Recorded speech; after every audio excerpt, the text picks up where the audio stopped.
আচ্ছা, প্রপোর্শনটা কি? আর সেই প্রশ্নেরই উত্তর দেব আমি। নমস্কার, আমি সর্বজিৎ দে এবং আমি ছবি আঁকতে ভালোবাসি।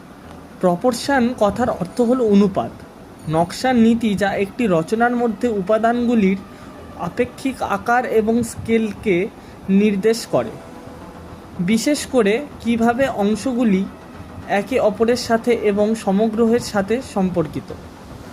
প্রপোর্শন কথাটা কি যদি আমি ইংলিশে সহজ ভাষায় বলি তাহলে বলবো proportion is the principle of design referring to the relative size and scale of elements within a composition, specifically how parts relate to each other and the whole.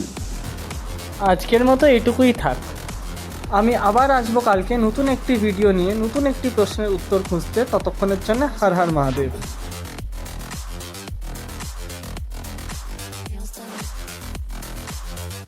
Girls with their nails done.